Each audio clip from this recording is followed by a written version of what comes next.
Palabras de alegría y esperanza. Es el domingo 15 del tiempo ordinario del año C. Secondo Luca. Y el Evangelio es de Lucas 10, 25-37 y el comentario del Padre Fernando Armelini. Un doctor de la ley se levantó y para poner a prueba a Jesús le preguntó: Maestro, ¿qué debo hacer para heredar la vida eterna? Jesús le contestó: ¿qué está escrito en la ley? ¿Qué es lo que lees? Respondió: amarás al Señor tu Dios con todo tu corazón, con toda tu alma, con todas tus fuerzas, con toda tu mente, y al prójimo como a ti mismo. Entonces le dijo: has respondido correctamente, obra así y vivirás. Él, queriendo justificarse, preguntó a Jesús: ¿y quién es mi prójimo? Jesús le contestó: un hombre bajaba de Jerusalén a Jericó. Tropezó con unos asaltantes que lo desnudaron, lo hirieron y se fueron dejándolo medio muerto. Coincidió que bajaba por aquel camino un sacerdote y al verlo pasó de largo. Lo mismo un levita. Llegó al lugar, lo vio y pasó de largo. Un samaritano que iba de camino llegó a donde estaba, lo vio y se compadeció. Le echó aceite y vino en las heridas y se las vendó. Después, montándolo en su cabalgadura, lo condujo a una posada y lo cuidó. Al día siguiente sacó 2 monedas, se las dio al dueño de la posada y le encargó: cuida de él, y lo que gastes de más te lo pagaré a la vuelta. ¿Quién de los 3 te parece que se portó como prójimo de que él cayó en manos de los asaltantes? Contestó: el que lo trató con misericordia. Y Jesús le dijo: ve y haz tú lo mismo. Un buen domingo para todos. El texto del Evangelio de hoy nos trae una de las parábolas más conocidas del Evangelio de Lucas, la parábola del samaritano. A propósito, no menciono el título de Buen Samaritano que encontramos en nuestras Biblias. El texto no habla del buen samaritano, sino de un samaritano.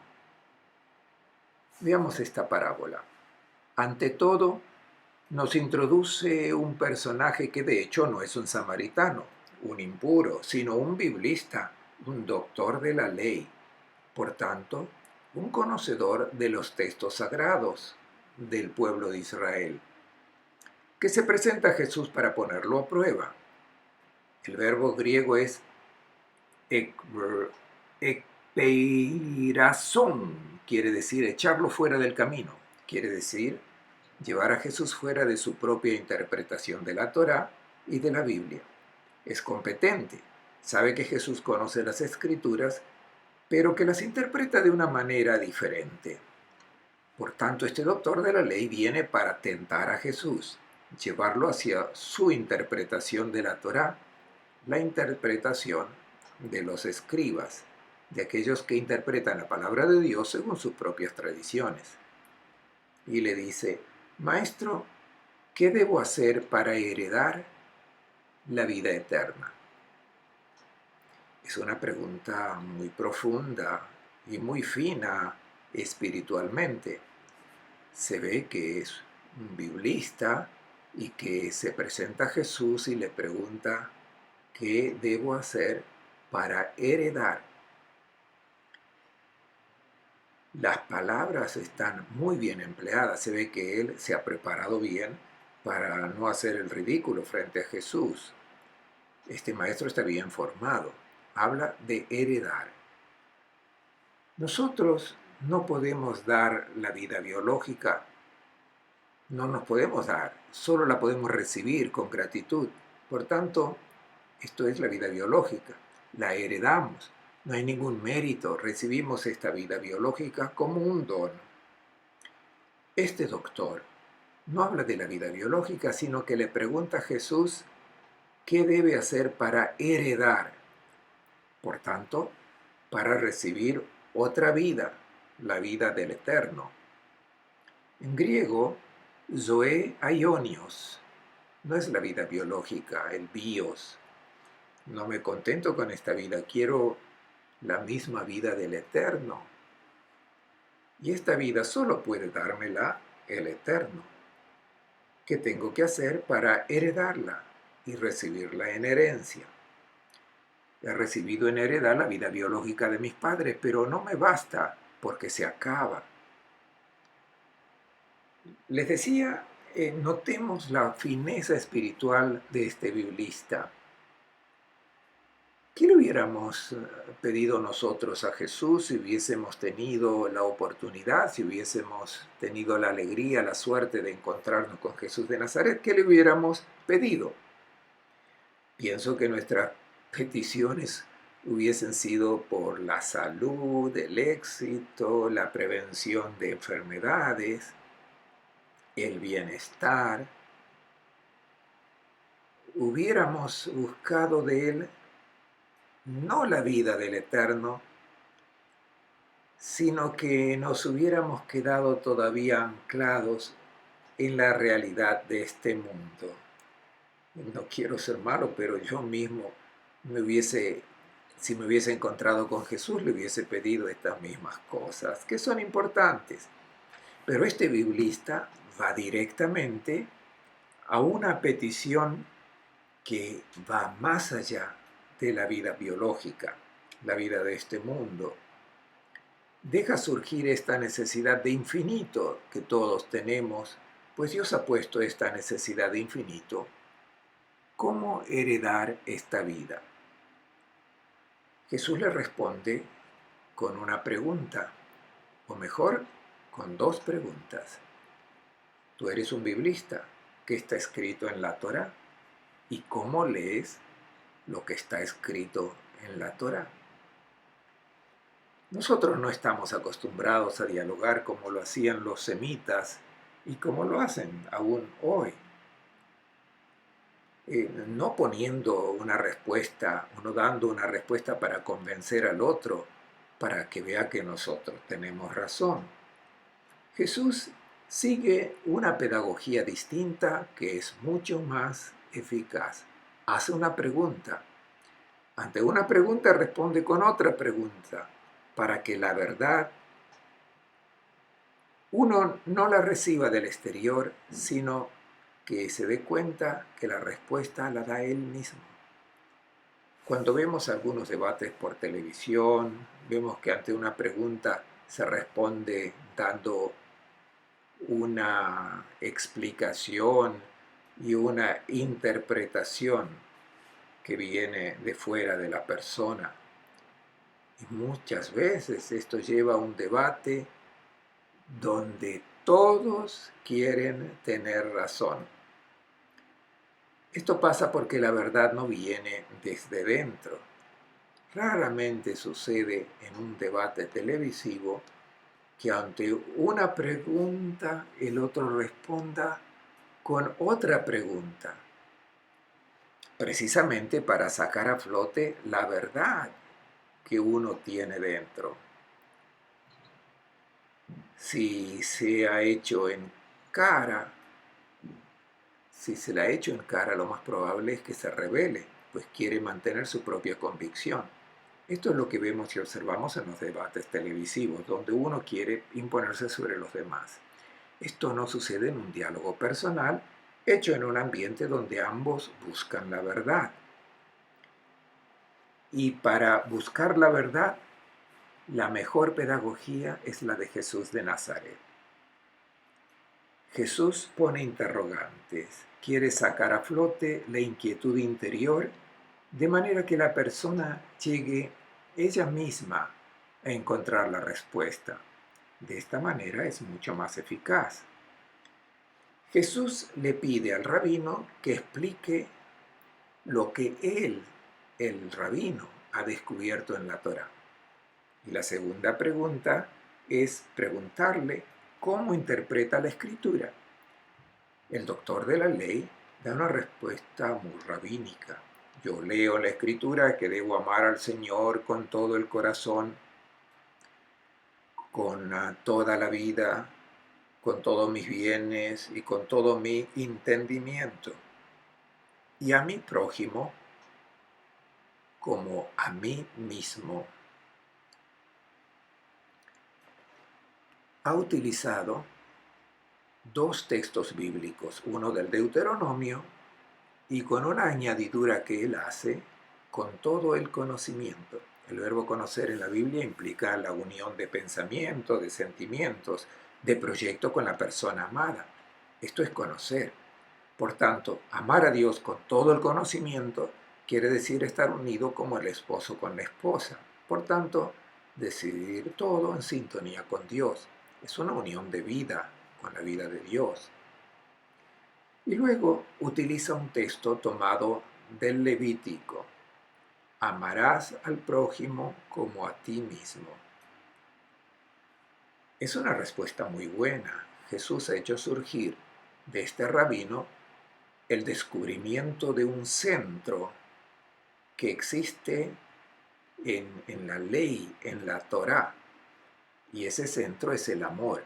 Y de hecho le dice, has respondido correctamente, obra así y vivirás.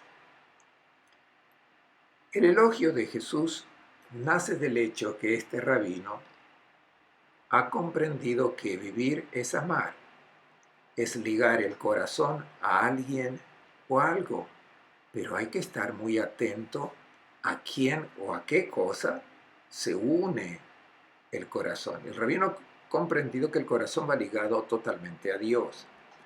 El corazón es el centro de las opciones y de las decisiones. Y el rabino dice, he comprendido por medio de la ley que debo dar mi corazón a Dios totalmente. Uno se puede equivocar en esta opción de amor y emplear todo el amor en las cosas, el dinero, el éxito, la fama, las cosas de este mundo que son muy hermosas, pero no pueden ser el absoluto. El rabino ha comprendido que estas cosas son buenas y hermosas, pero el corazón debe estar dirigido totalmente a Dios, pues solo Él es capaz de colmar mi necesidad de infinito. El diálogo es verdaderamente entre dos conocedores de la palabra de Dios. Son personas que están unidas por esta espiritualidad profunda. Y ahora el rabino continúa haciendo la pregunta, ¿y quién es mi prójimo? Tenemos 5 preguntas en este texto. 3 son preguntas de Jesús al rabino y 2 las del rabino a Jesús. Esta pregunta es enigmática porque en general se traduce como ¿quién es mi prójimo? En aquel tiempo se discutía hasta dónde debía llegar el amor, solo a los israelitas, o como decían los monjes del Qumran, amarás a los hijos de la luz, o sea, a los miembros de la comunidad del Qumran, y odiarás a los hijos de las tinieblas. Es correcto decir que se discutía quién era el prójimo, quién debía ser amado, pero este rabino es un gran conocedor de la Biblia y él sabe muy bien quién es el prójimo, Reaj en hebreo, porque se encuentra en la Biblia y también sabe qué dice la Escritura respecto a la relación que se deben tener con el extranjero. En la Biblia tenemos 2 términos que se refieren a los extranjeros, lokri que es el extranjero de paso, y la Biblia dice cómo se debe tratar al extranjero que está de paso. Luego está el ger, que es el extranjero que ha sido asimilado, hoy diríamos el extranjero que tiene permiso de residencia. Y la Biblia, y el rabino ciertamente lo sabe, dice cómo deben ser tratados estos extranjeros. Hay que amarlos porque están protegidos por el Señor. El capítulo 22 del Éxodo dice, no molestarás al forastero, no lo oprimirás. Y recuerda que también tú fuiste extranjero en la tierra de Egipto.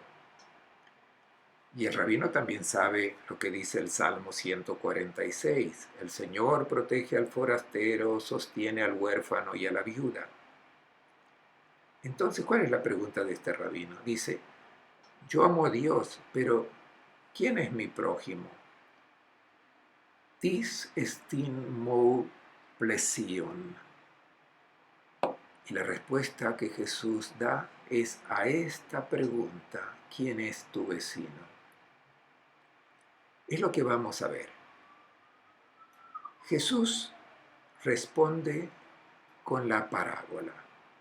Un hombre descendía de Jerusalén a Jericó. Es un camino que Jesús conoce muy bien, pues el evangelista Lucas dice que todos los años para la Pascua la familia de Nazaret iba a Jerusalén y el camino que seguía no era el que pasaba por Samaria, sino el camino que desde Jericó llevaba a la ciudad santa. Son 27 kilómetros con un gran desnivel, porque se comienza a 350 metros bajo el nivel del mar y se sube 700 metros donde está Jerusalén.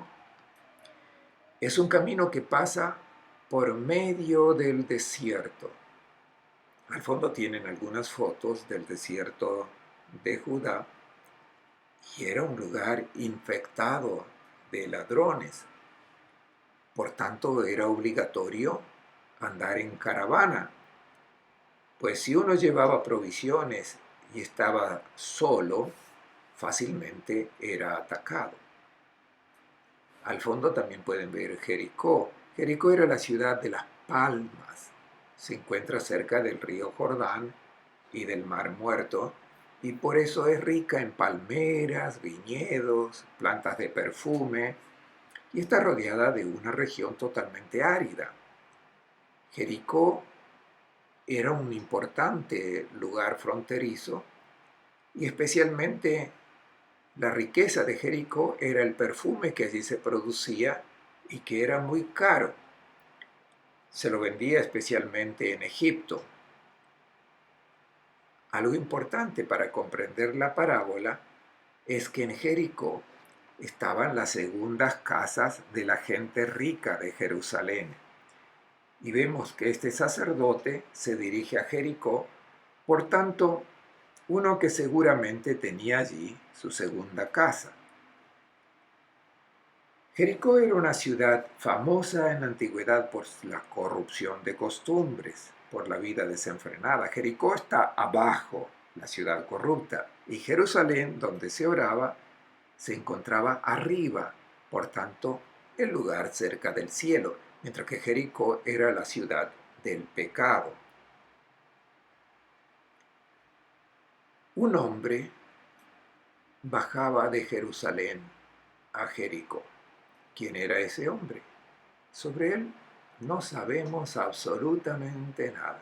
No sabemos si era joven o viejo, no sabemos qué profesión tenía, si pertenecía a una de las tribus de Israel, si era un extranjero, si era blanco o negro, creyente o no creyente.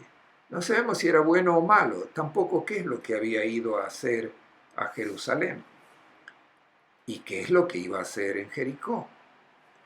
Una pregunta que nos podemos poner es, ¿por qué no iba en caravana? Podría ser uno que había ido a Jerusalén a robar. De hecho, si es asaltado quiere decir que llevaba algo importante consigo. De este hombre no sabemos absolutamente nada. La única característica es que es un hombre. La dignidad humana nunca se pierde, sea cual sea la condición en que una persona se encuentra. Lo que ha hecho, nada cancela la dignidad de la persona. Siempre es una persona, es un hombre. Se lo presenta con estas características. Es asaltado por ladrones que lo han asaltado, lo golpearon mucho, está solo y medio muerto. Este es el hombre.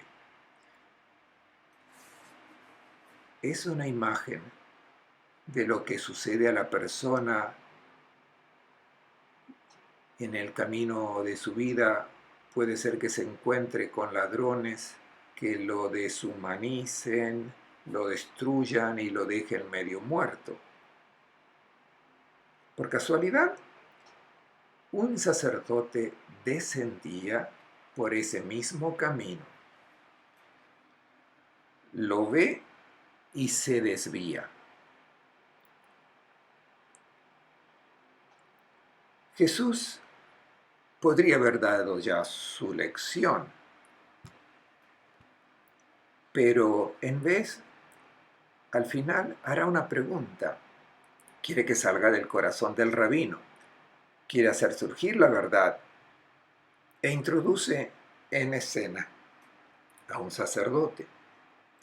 En Israel los sacerdotes estaban compuestos 24 clases y cada una de estas clases debía ofrecer sus servicios en el templo durante una semana.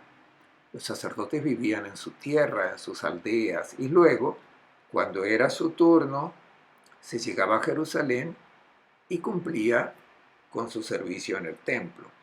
Por tanto, 2 veces al año. Todos los sacerdotes servían en el templo. Este sacerdote regresaba a su casa. Notemos el detalle. Ve la necesidad del hombre. No es que no lo haya visto, lo ha visto, pero se fue al otro lado. Este sacerdote que acaba de cumplir con los ritos en el templo es una persona pura.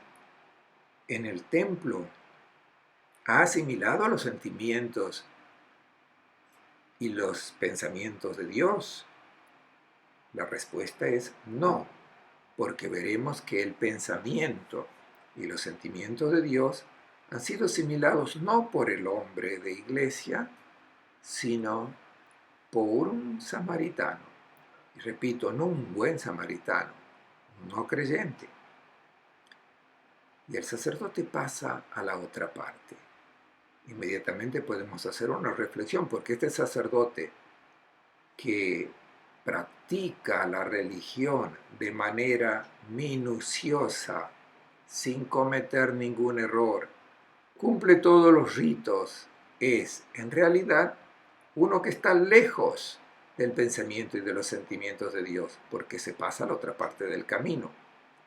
Evita encontrar la necesidad del hombre.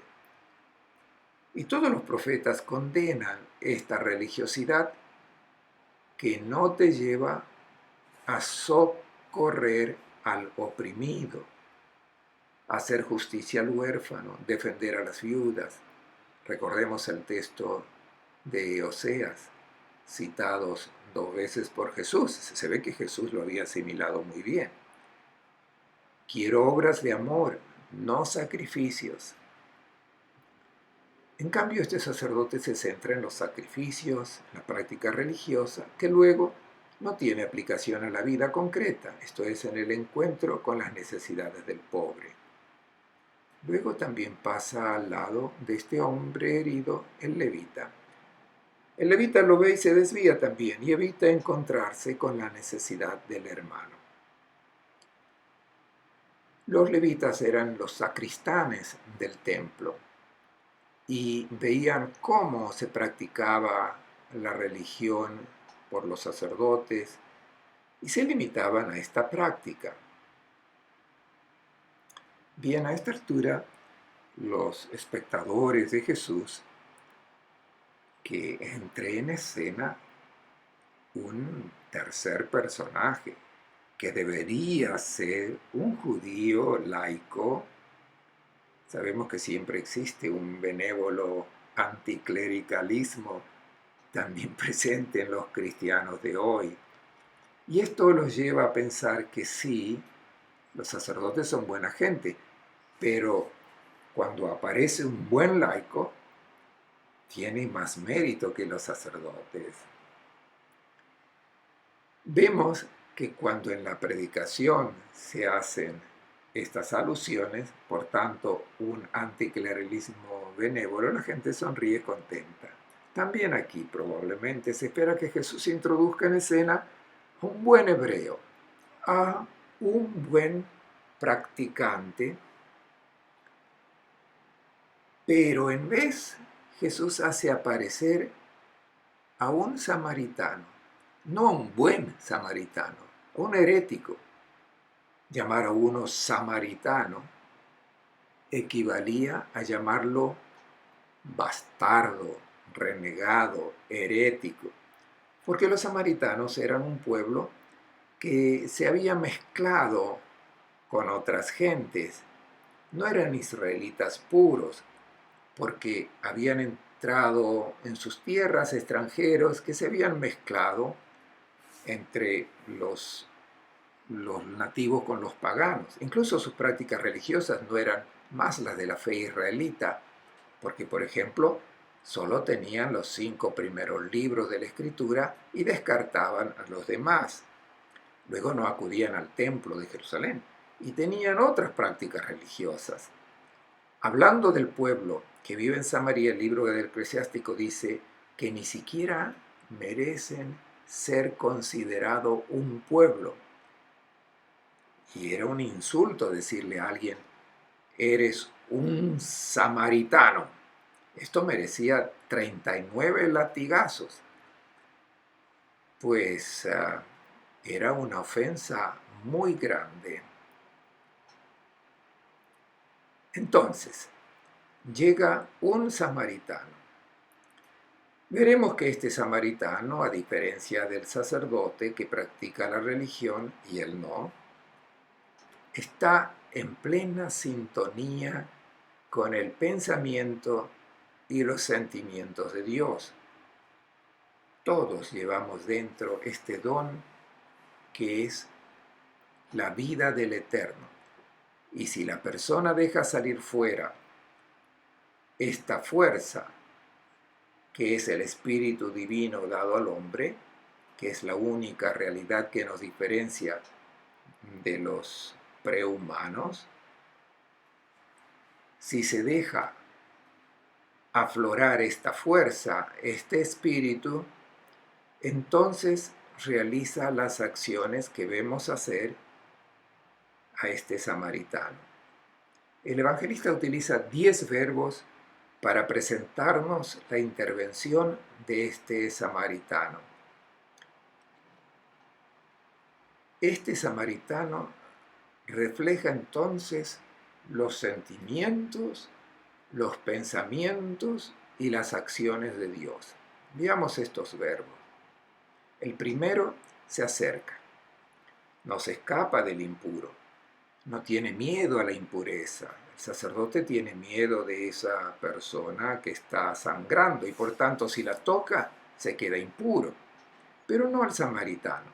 El samaritano se deja guiar por el corazón del ADN divino que lo lleva a acercarse y a no tener en cuenta ninguna otra norma que no sea la de la atención y la del amor frente a uno que pasa necesidad.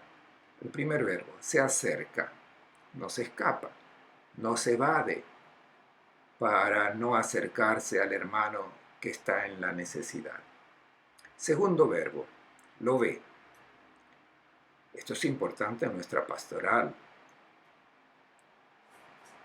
Un verdadero cristiano no espera a que el otro nos muestre su necesidad de ayuda, a pedir ayuda.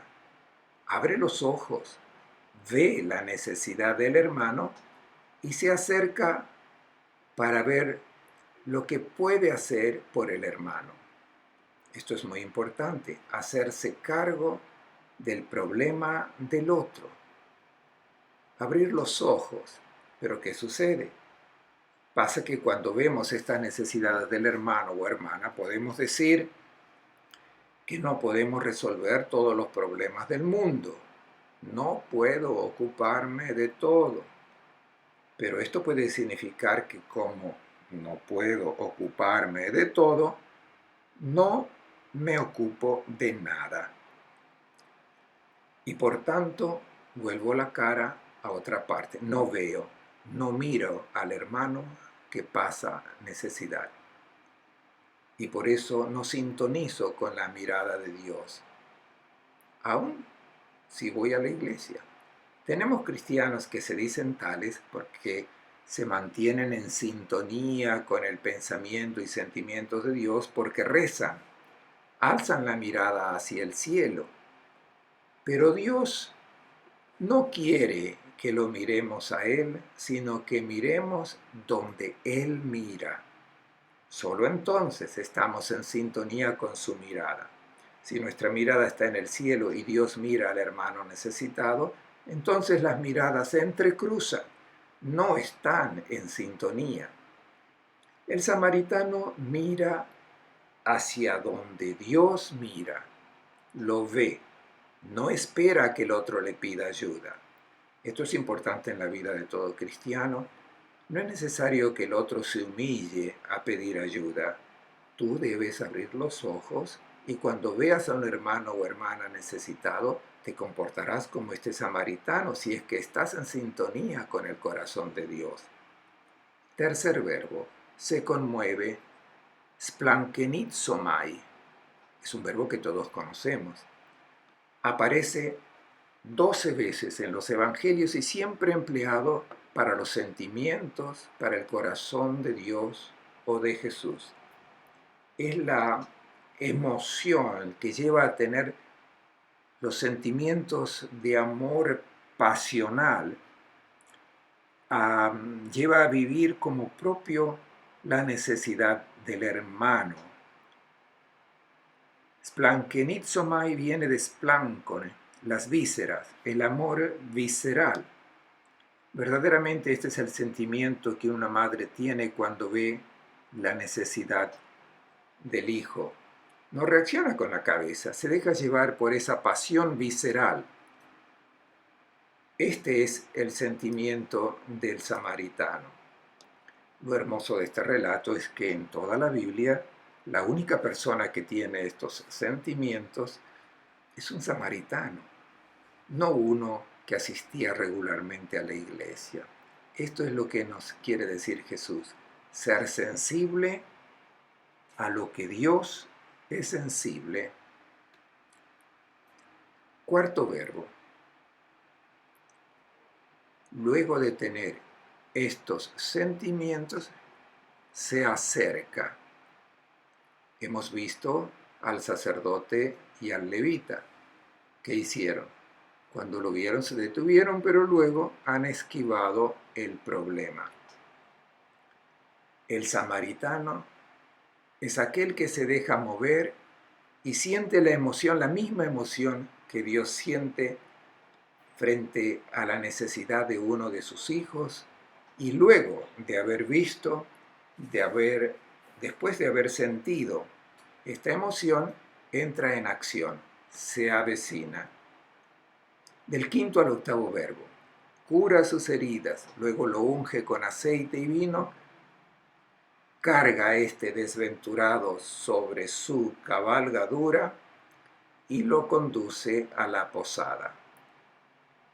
Y este es el octavo verbo. Esta traducción hay que entenderla bien.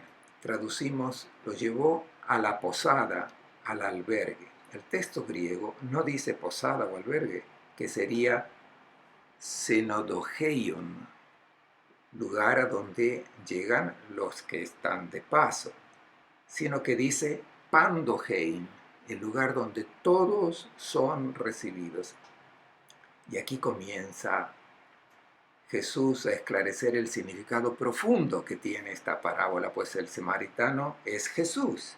Es Jesús que ha venido a encontrar a esta humanidad que los sacerdotes no han ayudado, han esquivado el problema.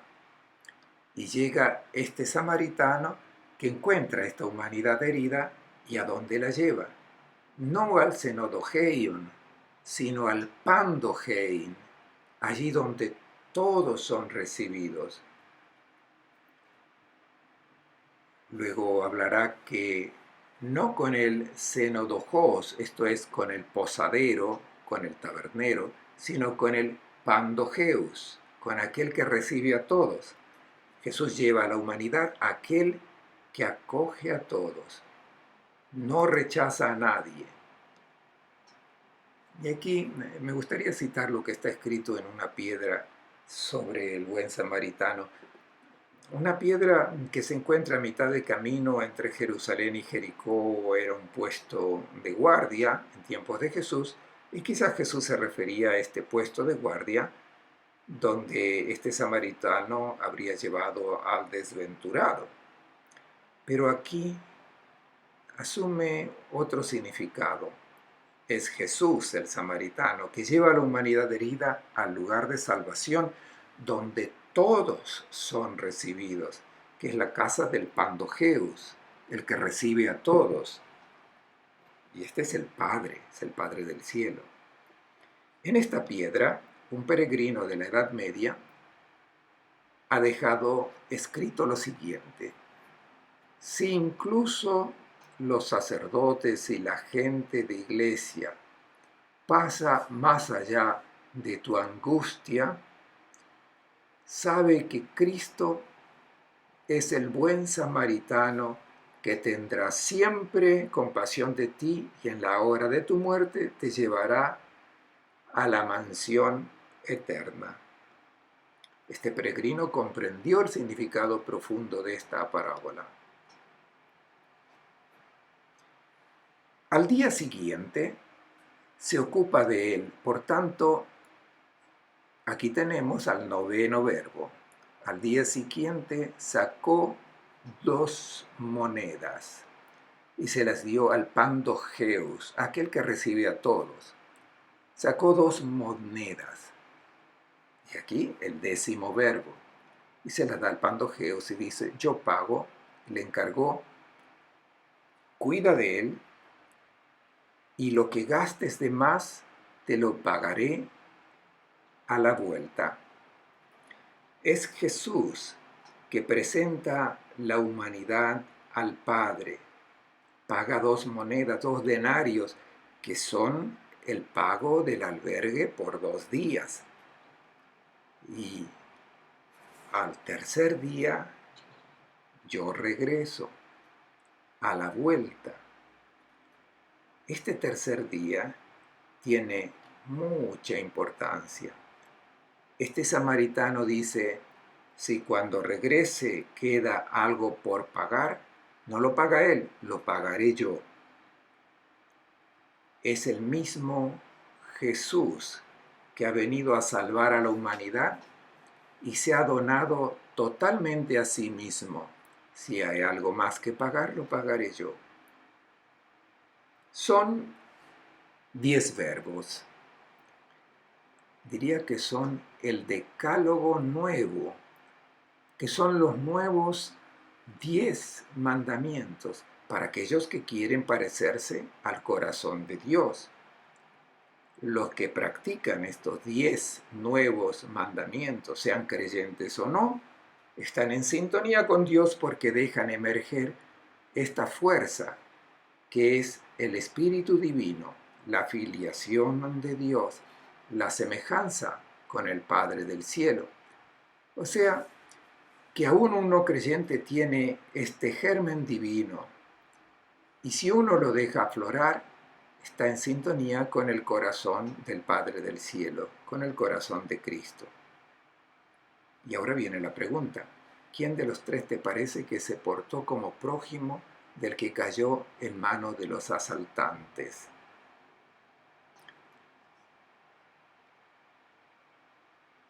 La pregunta del rabino era: ¿quién es mi prójimo? Jesús le pregunta a este rabino: ¿quién se ha hecho prójimo? Y la respuesta del rabino es muy interesante. El rabino no dice el samaritano, dice el que lo trató con misericordia. El que lo trató con misericordia se hizo prójimo. Y Jesús le dijo: ve y haz tú lo mismo. Pongamos atención, el rabino había preguntado: ¿quién es mi prójimo? Jesús le responde: el que se hizo prójimo. Responde: el que lo trató con misericordia. Tomemos nota de lo que significa hacer la misericordia. Quiere decir ver, tener la emoción que Dios tiene e intervenir. Son 3 momentos y el rabino lo entendió. Se hizo prójimo el que actuó con misericordia, no solo el que ha visto, el que tuvo la emoción, sino el que ha hecho todo lo que podía hacer. Y Jesús le dice: es tu prójimo el que hace la misericordia con el que lo necesita. Tú tendrás también necesidad, como todos la tendremos, de la presencia del hermano o hermana que se acerca a otro hermano. Serán tus prójimos los que hagan la misericordia cuando la necesites. Los que vean tu necesidad, sientan la profunda emoción que los lleve a intervenir en tu favor. Pero tú ve y haz lo mismo. Ve y haz misericordia con tus hermanos. Es un intercambio de amor que se manifiesta en este intercambio de misericordia de unos con otros, dejándose mover por los sentimientos de Dios, del Padre del cielo. Esta parábola tiene un mensaje explosivo para nuestro mundo, para nuestra realidad, pues quien ama al prójimo está ciertamente en sintonía con el corazón de Dios. Les deseo a todos un buen domingo y una buena semana.